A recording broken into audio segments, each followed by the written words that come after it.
Queen's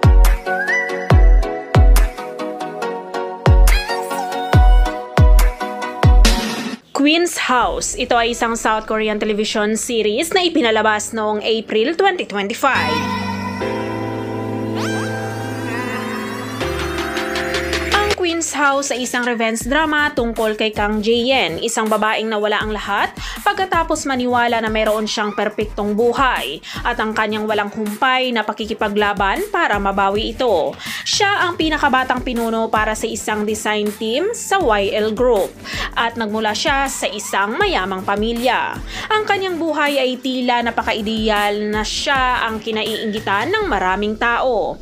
Isang insidente ang humantong sa ganap na pagbabago ng buhay ni Kang Jae-in.